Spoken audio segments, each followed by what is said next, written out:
Welcome to ஆசான் easy Hindi channel. இன்றைய இறை சிந்தனை. உடல். நோயுற்ற உடலை உடையவன் சிதிலமடைந்த குடிசையில் வாழ்வதற்கு ஒப்பாவான். குடிசை எவ்வளவுதான் மழையால் ஒழுகினாலும் ஒருவன் அதிலேயே வசிப்பதைப் போல பிணியால் வருந்துபவனும் அந்த வேதனைகளுக்குள் வாழ்கிறான். ஆரோக்கியமானவன் பங்களாவாசியை ஒத்தவன். உடல் உபாதையின்றி அவன் ஆனந்தமாக வாழ்கிறான். உடல் நலம் என்பது அவரவர் கர்மவினைக்கேற்ப அமைகிறது. உடல் நோய்வாய்ப்பட்டு வேதனையுற்றாலும் ஒருவன் மனதால் இறைவனோடு இணைந்து ஆனந்தமாக வாழ்ந்தால் அவனும் பங்களாவாசியே. ஆரோக்கியமான உடலை பெற்றிருந்தால் கூட அவனுடைய உள்ளத்தில் இறை உணர்வின்றி உலகத் துன்பத்தில் தத்தளித்து போராடுபவன் சிதிலமடைந்த குடிசைவாசியை சார்ந்தவனே. உடலை முறையாக பயன்படுத்தி இறைத்தன்மை அடைய முயற்சி செய்ய வேண்டும்.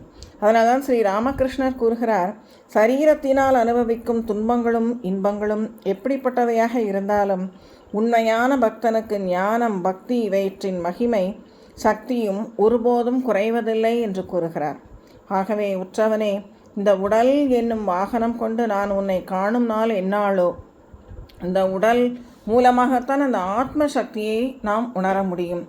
ஆன்மாவால் தனித்து இயங்கும் பொழுது அவற்றிற்கு எந்த ஒரு மதிப்பும் கிடையாது. இந்த உடல் இருந்தால்தான் அந்த ஆன்மாவிற்கு மதிப்பு.